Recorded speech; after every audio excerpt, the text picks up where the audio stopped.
We spoke exclusively with Congress President Mallikarjun Kharge on Rahul Gandhi and Priyanka Gandhi's Amethi and Raebareli suspense. Listen in to that exclusive conversation.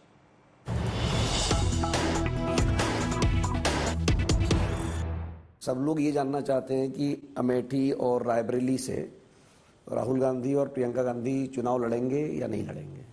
हमारी party वहाँ जरूर लड़े, कौन लड़ेंगे हम बाद में बोलेंगे, नॉमिनेशन डालते वक्त आपको मालूम होगा।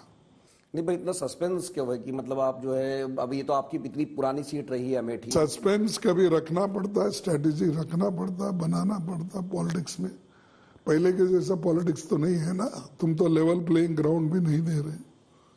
करेंगे हम, छोड़ेंगे नहीं। तो ये जो आरोप लग रहा है कि अमेठी में स्मृति ईरानी कहती है कि राहुल गांधी डर के भाग गए केरल में। देखो स्मृति ईरानी को आप हमारे पार्टी से कंपेयर करते हो, देखो ये अच्छा नहीं। एक व्यक्ति है, अब मैं 11 बार चुन के आया हूं, मेरे को 12 बार टिकट मिला था, कभी हारा ही नहीं जिंदगी में।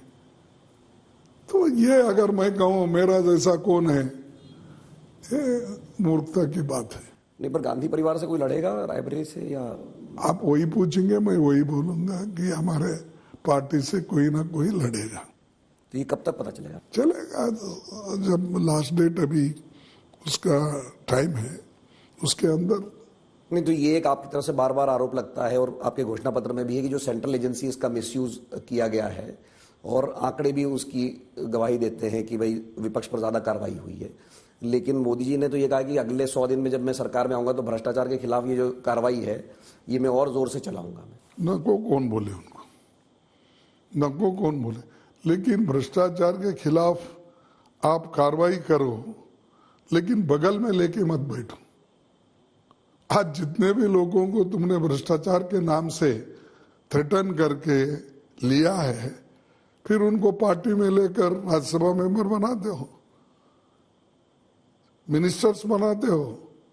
कई जगह तो चीफ मिनिस्टर के लिए भी वो लोग काबिल कर लिए, लेकिन बाद में डिप्टी चीफ मिनिस्टर्स बना लिए। आंखों को जो दिखता है उसको जरूरत नहीं कि बार बार एविडेंस देना। तो वो भ्रष्ट लोग है, तुम्ही लोगों ने कहा, और वही भ्रष्ट लोगों को लेके आप आज हुकूमत कर रहे हो। पहले तो बोले कि आप लेवल प्लेइंग ग्राउंड, डेमोक्रेसी में कोई जीतो हारो वही करेगा, लेकिन तुम सब 444 एमएलएस को लिए तोड़े फोड़े हर पार्टी के तरफ से और उनको लेके राज कर रहे हो। और ये न्याय है, ये सत्य है, आप सत्य के मार्ग पे चल रहे हो और आगे करते हैं। अब क्यों नहीं?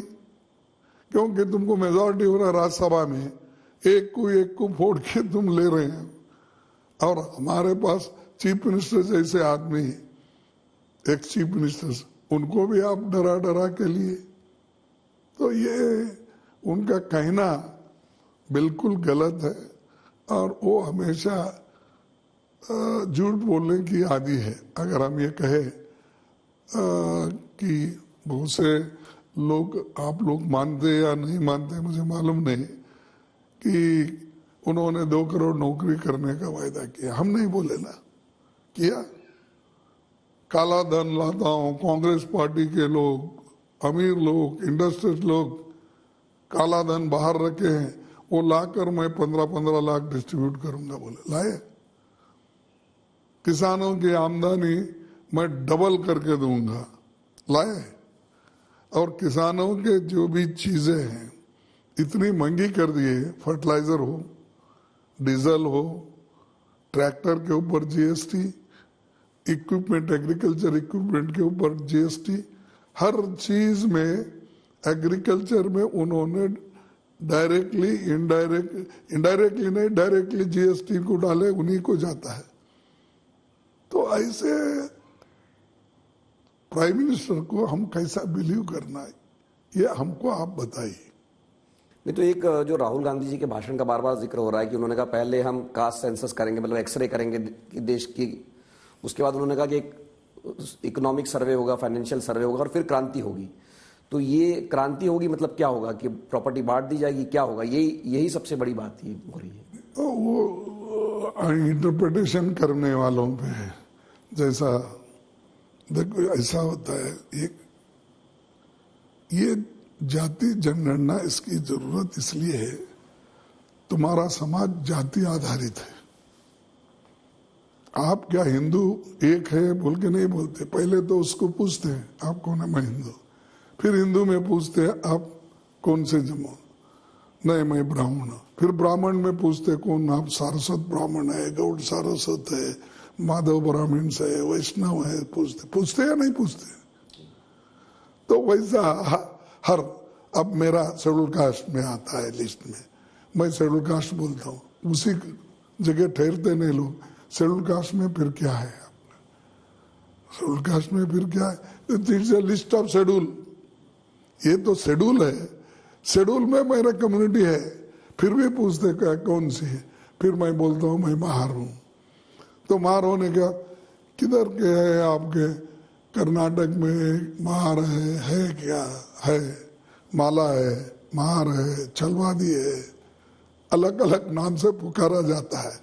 तो हमारे देश में जाति आधारित सब चीजें होते हैं, और आप हमको बोल रहे हैं कि तुम क्यों करते, तो मालूम होता है कि कास्ट, सब कास्ट, या जो अब किनको सत्ता मिली बैकवर्ड में भी वो हो सकता है भारी बने, तो उनका कैटेगरी को आप अलग देखना चाहिए।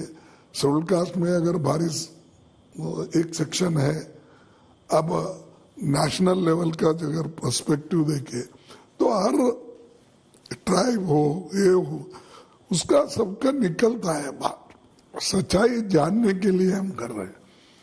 तब उनकी इकोनॉमिक स्टेटस क्या है, एजुकेशन स्टेटस क्या है, उनका पर कैपिटा इनकम क्या है, उनके पास कितनी जमीन है, कितने लोग उनके कम्युनिटी में ग्रेजुएट्स हो गए, ये सारी चीजें अगर आप समझेंगे तो वो कैटेगरी वाइज करके उनको सहूलत जो देना है देना, और जिस जगह हमको जोर देना है उनके कल्याण के लिए दे सकते हैं।